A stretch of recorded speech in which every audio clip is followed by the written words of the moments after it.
Dah harga pun tak ada, apa pun tak ada. Siapa cari, siapa beli pun tak tahu. Sama-sama ya tengok. Malaya, Bigfoot, Malaya, bersama kita bangkit suara.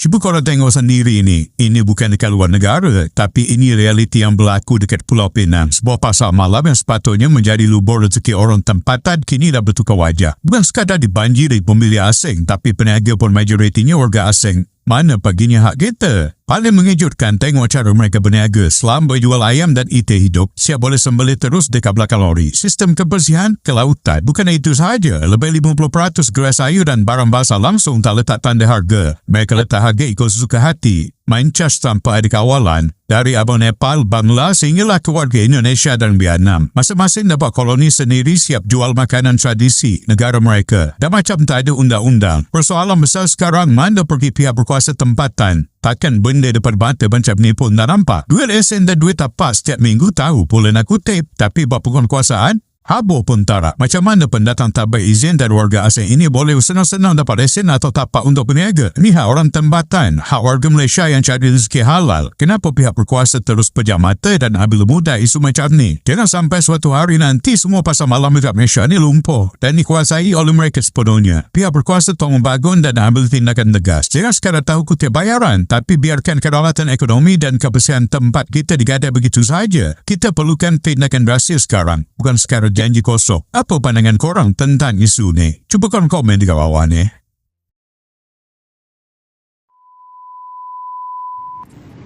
Ni ada satu lagi port pasar malam di Pulau Pinang. Kau tengok?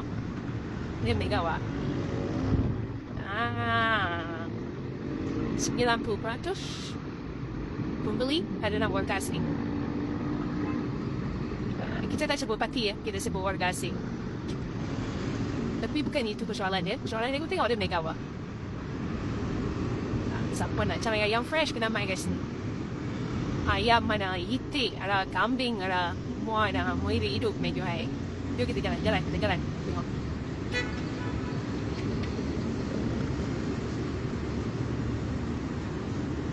%50 daripada peniaga kat sini